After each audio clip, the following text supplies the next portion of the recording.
Olha, você tem um tema que tem preocupado e, de certo modo, trazido uma reorganização sobre vários aspectos da economia, é a reforma tributária. E este é o assunto agora do Agremassa. É claro que a gente fala dessa reforma tributária, de como que ela atinge o produtor rural, o setor do agronegócio. E para falar a respeito deste tema, nós recebemos aqui em nossos estúdios a Eliamar Oliveira, consultora de economia da Federação da Agricultura de Mato Grosso do Sul, da FamaSul. Eliamar, primeiramente um bom dia, seja bem-vinda. Um prazer tê-la aqui no Agremassa. Bom dia, Fabiano. Obrigada pelo convite.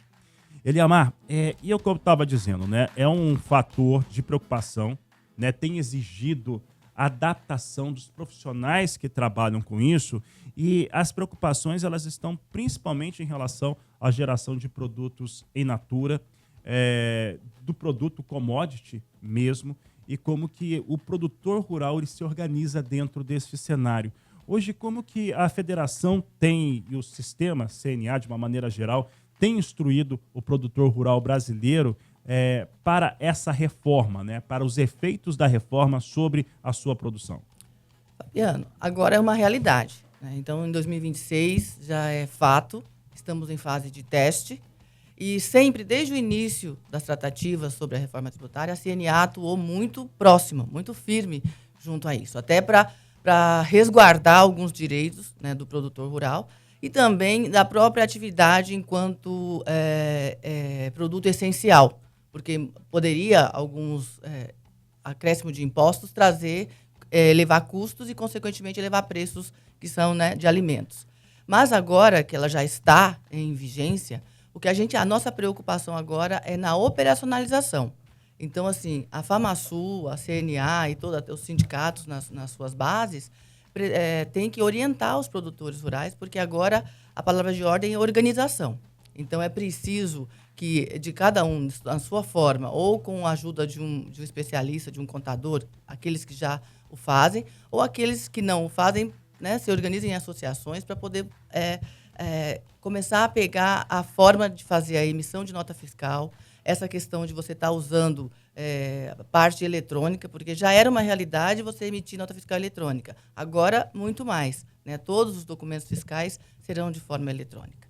Então, o produtor rural ele precisa ter essa organização, esse controle das suas despesas, né? Notas fiscais, porque toda operacionalização agora exigirá nota fiscal. Ele precisará não só emitir, como ter todos os seus produtos que você compra, né, ter embasado com nota fiscal, para depois você poder fazer o acompanhamento das suas despesas e de suas receitas, porque o produtor, já na largada da reforma tributária, ele sai como não contribuinte. Então, aquele produtor que tem um faturamento de 3 milhões e 600, até 3 milhões e 600, ele é não contribuinte. Mas isso não o desobriga de seguir fazendo as obrigações acessórias, no sentido de emissão de nota fiscal, esse ano, com os destaques de CBS e IBS, né? Uhum. Até porque ele vai conviver num sistema que ele está se relacionando com contribuintes. Então, como agora os créditos são tudo que você comercializa, você tem crédito e débito, então, quando você está comprando um produto, você está adquirindo um crédito, né, da CBS e IBS. Se você vende, você fica com débito, quando você é um contribuinte. Então, depois você faz essa compatibilização crédito e débito, e aí você tem ou não o imposto a pagar.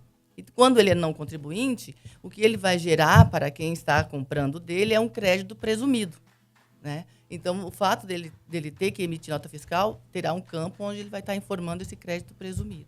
Dentro desse cenário de crédito e débito, nos últimos 2 anos, principalmente, a Frente Parlamentar Agropecuária, nós tivemos a CNA lutando. Aqui o Marcelo Bertoni, presidente da federação, também participando muito disso, mas discutindo temas, né? Por exemplo, nós temos aí, em relação a essa geração, a alíquota reduzida, se eu não estou enganado, de 60% na aquisição de insumos. E também na comercialização de produtos que são relacionados à cesta básica, né? Que é um fator que ele precisa estar muito atento, porque de alguma maneira isso pode gerar algo de positivo na sua produção. Por outro lado, nós também temos essa geração de créditos, né? Abatimento nos impostos. Como é que ele vai fazer esse balanceamento junto ao seu contador? E principalmente, estava chegando agora uma pergunta, eu estava atento aqui, né? Agora eu não estou achando a pergunta, mas era mais ou menos assim, né? Todo produtor agora ele precisa ser necessariamente CNPJ? Não, na verdade, assim, necessariamente. É que, assim, para semelhança, ou até para o controle da própria Receita, a partir de julho de 2026, vai ser o produtor rural ele terá um CNPJ. Será um CNPJ alfanumérico. Mas isso não o converterá em pessoa jurídica. Então, assim, acho que como já São Paulo faz isso, né? O produtor rural. Até porque, a partir de 2027, já vai ser extinta a inscrição estadual. Vai ficar apenas com o CNPJ. Então, o produtor rural, ele terá o CNPJ para fazer a comercialização da sua atividade. E o CPF, ele faz a comercialização dos seus produtos pessoais. Então, por isso que a palavra de ordem é organização. Porque é importante que o produtor rural já o fazia, mas se não o fazia, fazer a partir de agora, é separar muito bem o que é produção e o que é gastos pessoais, o que são gastos pessoais. Porque aí você teria uma conta em que você faz a comercialização, as suas compras para a produção nesse CNPJ a partir de julho, né? E aquilo que for pessoal você faz no CPF. Para você poder fazer depois a comercialização, você ter essa equiparação de crédito e débito, mesmo que você não seja não contribuinte, como eu disse, você vai ter que emitir a nota fiscal e você vai transacionar com algum contribuinte. Então, assim, ali na nota fiscal, você tem um campo apropriado, tanto para destacar CBS e IBS, como também, quando você não for contribuinte, você terá um campo para destacar lá o crédito presumido, que é o crédito que o seu cliente vai estar recebendo. Eliamar, quando eu olho os textos que foram aprovados na Câmara, no Senado, e que foram propostos também pelo governo federal, quando eu olho para a reforma tributária, eu vejo um cenário que você tem realmente um resumo, uma redução, que eu posso dizer, de processos mesmo, de procedimentos de uma maneira geral que existe na reforma tributária. Eu não consigo enxergar nenhuma vantagem do ponto de vista de recolhimento para o contribuinte de uma maneira geral, mas ele traz essa economia de espaço. Quando a gente olha para o produtor rural e na forma como que ele se relaciona, e ele se pergunta, isso é vantajoso ou não para o produtor? E principalmente os riscos maiores que ele tem na sua atividade a partir de agora, na questão tributária. Porque se resume, quando você tem esse resumo, automaticamente você também tem deve haver também uma facilidade na apuração dos processos a partir desse ano de 2026. Sim, não vamos nem levar para vantagem ou desvantagem, Fabiano. É que assim, agora o produtor ele vai precisar, ou na verdade eu vou dizer o contribuinte, de um modo geral, né? Ele vai precisar ter essa organização na parte digital. Então ele vai ter que fazer, talvez, algo que ele fazia alguma anotação física ou ele não acompanhava. É importante agora ele acompanhar e ele ter o fato de você emitir notas e você comprar com notas. Você ter a possibilidade de aproveitar créditos, porque todas as operações serão tributadas e terão um acompanhamento em tempo real da Receita Federal. Então, agora, os impostos, de repente, ele não é que vai ter ou aumentar impostos, porque não era essa a ideia, né? A ideia é você só... Em alguns casos isso ocorre. Ocorre, mas não era essa a ideia. E do produtor rural, ele vai ter que fazer essa avaliação.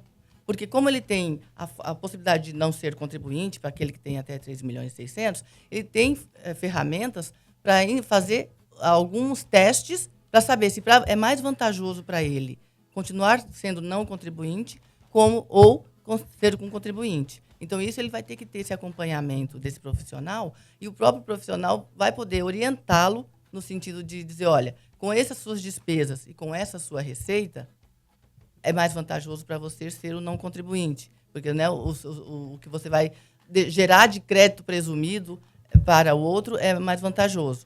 Agora, se você tem, dependendo do seu nível de despesas e o nível de receitas, talvez para você ter o crédito, né, de poder usufruir do crédito do imposto, seja mais vantajoso você ser um contribuinte.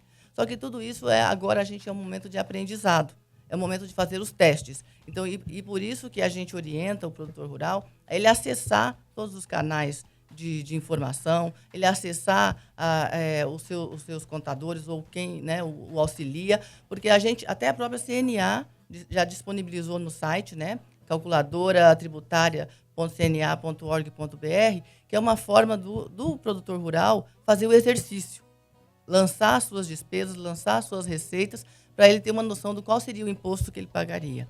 A mesma coisa a reforma na própria Receita Federal. Ela já está organizando sistemas e tem, se eu não me engano, é consumo.tributo.gov.br, que é onde também tanto as pessoas, né, os contribuintes, quanto os profissionais utilizam desse sistema para poder fazer a inserção de notas fiscais, fazer os exercícios de receita e despesa para ter essa análise de qual o valor de imposto que estaria pagando e se seria vantajoso ser ou não contribuinte. Tá certo. A gente já chegando no final do tempo aqui do programa, mas assim, o Pedro Calil de Dourados, ele fez o seguinte comentário, ele está insistindo nessa ideia que isso representa, sim, um custo mais alto através das assessorias que o produtor vai contratar. Sim. Isso ele tem toda a razão. Isso aí, sim. Isso aí a gente... Até porque, por exemplo, quem já tem sistema que não usa o próprio sistema da Receita, da Cefaz, por exemplo, para emitir nota fiscal, os sistemas vão andar em conjunto. Então, sim, de fato, isso é uma verdade. Vão ter que se organizar, porque você vai ter um sistema em que você tem destacar esse IBS, CBS, você já tem um sistema agora que você usa para fazer seu ICMS, seu PIS e COFINS. Então, quem já utiliza, sim, as empresas. Esse ano o teste é exatamente para isso, para você poder fazer essa compatibilização de sistemas, para quem já o faz, quem já utiliza, né, tem seu financeiro, e quem não o faz, que utiliza o site da Receita para fazer as suas emissões, também já fazer o aprendizado de como fazer. Isso, de fato, é uma realidade, essa questão de você ter mais de perto uma assessoria e ter um acompanhamento. Tá certo. Eliamar Oliveira, eu quero agradecer a sua participação aqui no Agro é Massa, aqui na Massa FM, nesta sexta-feira. Muito obrigada, um bom dia a todos.